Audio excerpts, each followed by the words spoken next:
jashtëzakonisht e ngrohtë. Si Dhe e unë e shpjegoni? kuptoj arsyeën. Po, si e shpjegoni? Arsyeja e parë mirë është që është dhe dita ndërkombëtare e Holokaustit dhe Shqipëria, mos ta përsërisim përsëri, është vendi i vetëm ku ebrejt jo vetëm që u shpëtuan, por në fund të luftës popullata ebraike ishte mbi 10 herë më e madhe, që është një diçka e jashtëzakonshme në Europën e asaj kohe.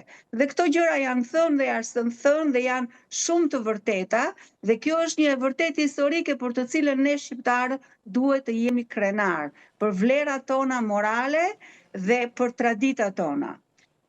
Arsyeja e dytë është që presidenti Rama ka qenë në krah të Izraelit në këtë periudhë shumë të vështirë që ne po kalojmë.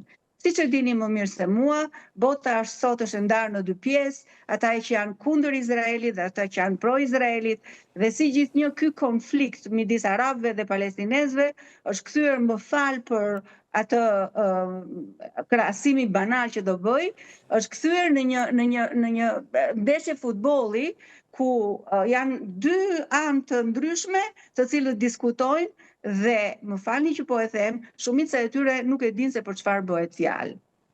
Bëhet fjalë për një konflikt prej 70 vjetësh, bëhet fjalë për një konflikt ku Izraeli është atakuar nga të gjitha shtetet qinje për disa herë me radhë, dhe në këtë konflikt të fundit bëhet fjalë për një organizatë terroriste që në manifestin e saj, pika e parë është zhdukja e shtetit të Izraelit.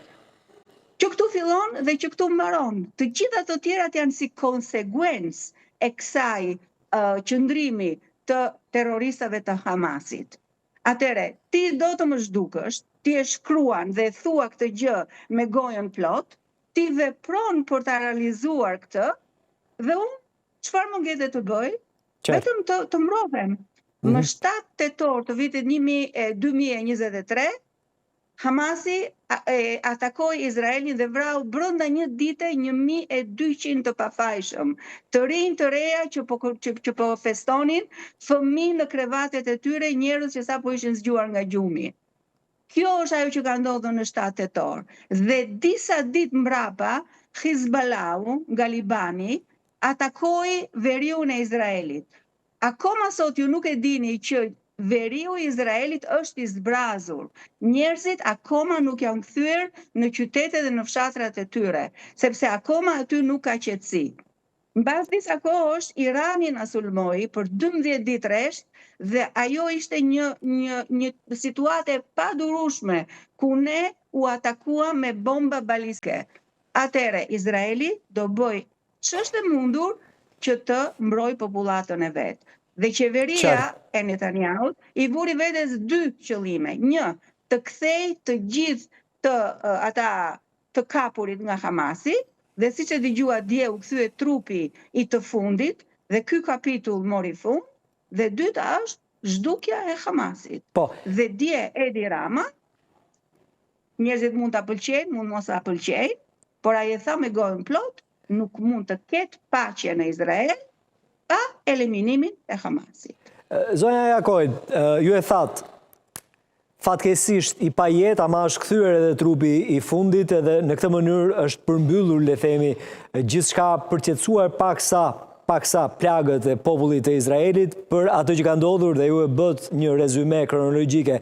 Doja të flisnim pak për bordin e paqes që ka Donald Trump. Edhe Shqipëria, edhe kryeministri Rama do t'jetë pjesë e tij. Çfarë pritshmërie ka Izraeli për këtë bord paqe për Gazën? Okej.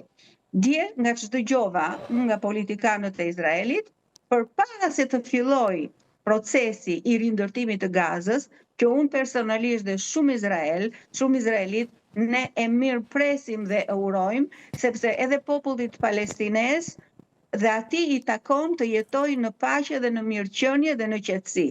Por pika e parë është që do të zhduket Hamasi, i cili kishte kthyer çdo shkollë, çdo kopësht, çdo çerdhe, çdo shtëpi, nën krevatet e fëmijëve fillonin tunelet me qindra kilometra të mbushur me armë. Ata që e konsideronin veten si një burg të mbyllur, të mbushur me armë që kishin vetëm një qëllim zhdukjen tonë.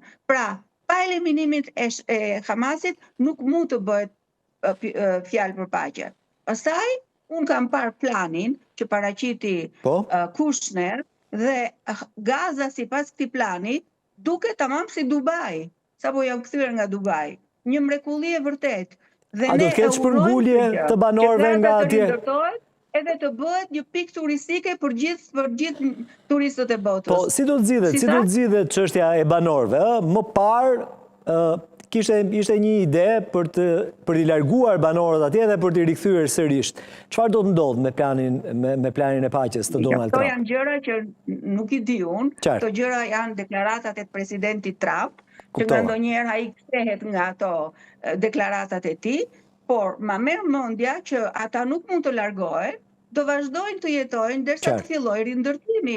Dhe në këtë rindërtim do marrin pjesë shumë vende të botës, dhe ne jemi të nderuar që në këtë proces do të marrë pjesë edhe Shqipëria.